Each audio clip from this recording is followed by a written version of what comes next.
Hello बच्चों, मैं हूँ आपकी हिंदी टीचर अंजू मैडम और मेरे क्लास में आप सभी बच्चों का हार्दिक स्वागत है।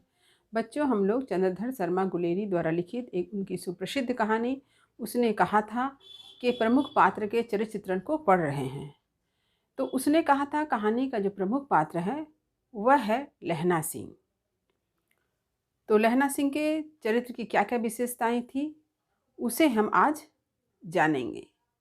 हमेशा की तरह मैंने आपके सामने हर बात को लिखकर प्रस्तुत किया है, क्योंकि मुझे ऐसा लगता है कि आपको सारी बातों को सुनने के साथ साथ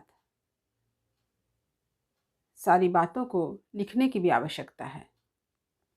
तो कहीं कोई बात छूट न जाए, इसलिए मैं आपके सामने हर बात को लिखकर दिखाती हूँ, बतलाती हूँ। लिखने का अभ्यास जो है आप में होना चाहिए। लिखने से आप शब्दों से परिचित होते हैं, वाक्य से परिचित होते हैं, शब्द की बनावट से परिचित होते हैं। आप लिखने का अभ्यास जब करते हैं तो आपकी लिखावट सुंदर होती है और जो शब्द लिखते वक्त जो वर्तनी संबंधी अशुद्धियाँ थी वह भी दूर हो जाती है। तो आप पहले मेरी बातों को सुने, मैंने जो चरित्र चित्रण समझाया है उसे आप सुने, समझें और फिर बाद में आप सारी बातों को धीरे धीरे करके लिख लें। तो चलिए आरंभ कर रही हूँ लहना सिंह का चरित्र चित्रण। उसने कहा था चंद्रधर शर्मा गुलेरी लहना सिंह का चरित्र चित्रण।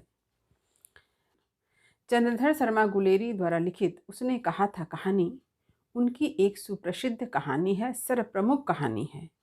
इस कहानी का एक प्रमुख पात्र है लहना सिंह और लहना सिंह के चरित्र की निम्नलिखित विशेषताएं ही उसे कहानी का नायक या पात्र सिद्ध करती है। यानी आप कैसे समझेंगे कि लहना सिंह ही इस कहानी का प्रमुख पात्र है, तो उसके चरित्र की जो इतनी विशेषताएं हैं, उन विशेषताओं के आधार पर ही हम लहना सिंह को उसने कहा था कहानी का प्रमुख पात्र यानी नायक या हीरो कह सकते हैं। तो उसके चरित्र की क्या क्या विशेषताएं हैं पहले देख लीजिए। वीर बहादुर सैनिक, दूसरा है कर्तव्यनिष्ठ, तीसरा विवेक बुद्धि संपन्न, चौथा सहनशील और पांचवा है प्रेम का आदर्श रूप।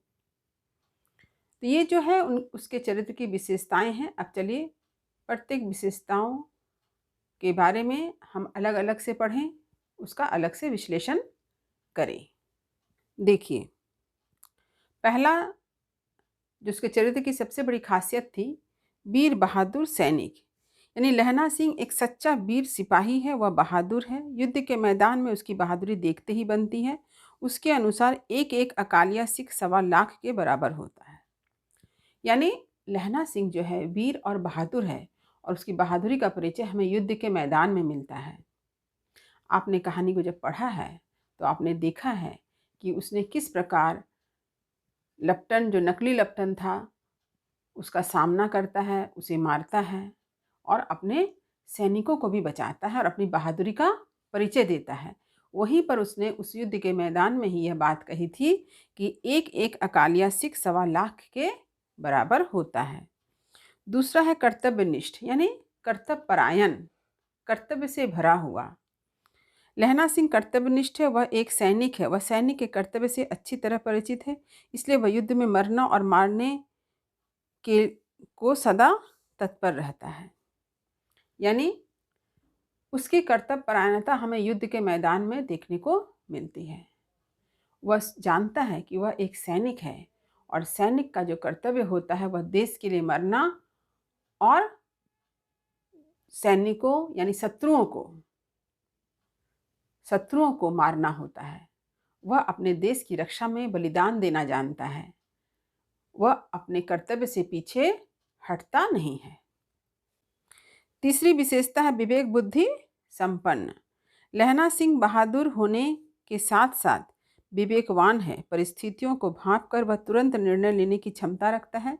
यही कारण है कि नकली लप्टन को पहचान कर इतनी जल्दी निर्णय लेता है कि उसके साथियों की भी रक्षा होती है और नकली लप्टन मारा जाता है। यानी विवेक बुद्धि, तुरंत निर्णय लेने की क्षमता, ये हम लहना सिंह में देखते हैं। जब लहना सिंह खंदक में अपने साथियों के साथ युद्ध के मैदान में वहाँ पहरा दे रहा है, तभी जो है एक जर्मन का एक व्यक्ति जो है, सैनिक जो है, वह नकली लेफ्टिनेंट बनकर आता है और लहना सिंह ही उसे पहचान जाता है और उसकी चतुराई से, उसकी विवेक बुद्धि से ही वह अपने साथियों की भी जान बचाता है और नकली लेफ्टिनेंट को भी मारता है।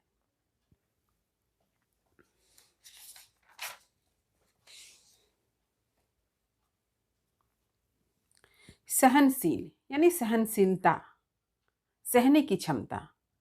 लहना सिंह के चरित्र का एक प्रमुख गुण है सहनशीलता। साथ ही वह कष्ट सहिष्णु है, यानी कष्ट को सहने की क्षमता रखता है।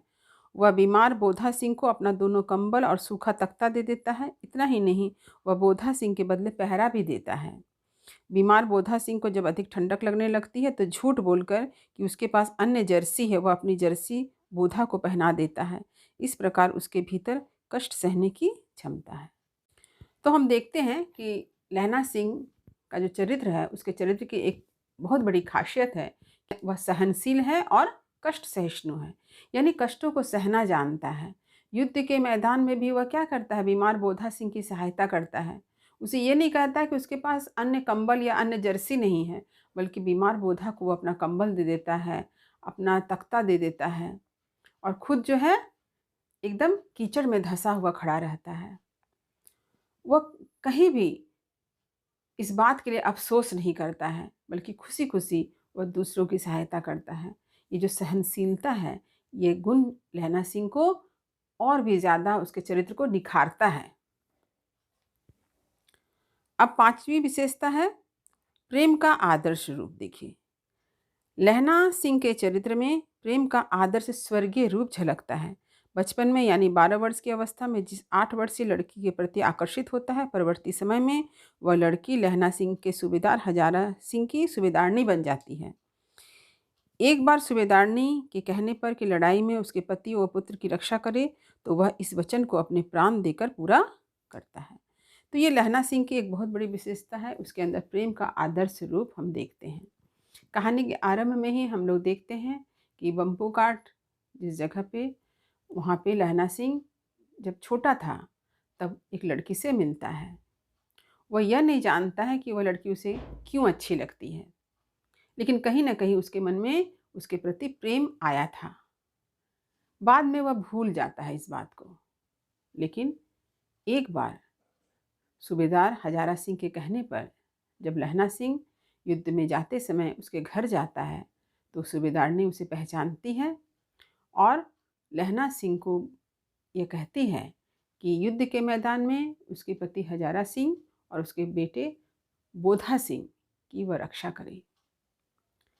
लहना सिंह चाहता तो हजारा सिंह और बोधा सिंह की रक्षा नहीं कर सकता था, लेकिन उसने ऐसा नहीं किया।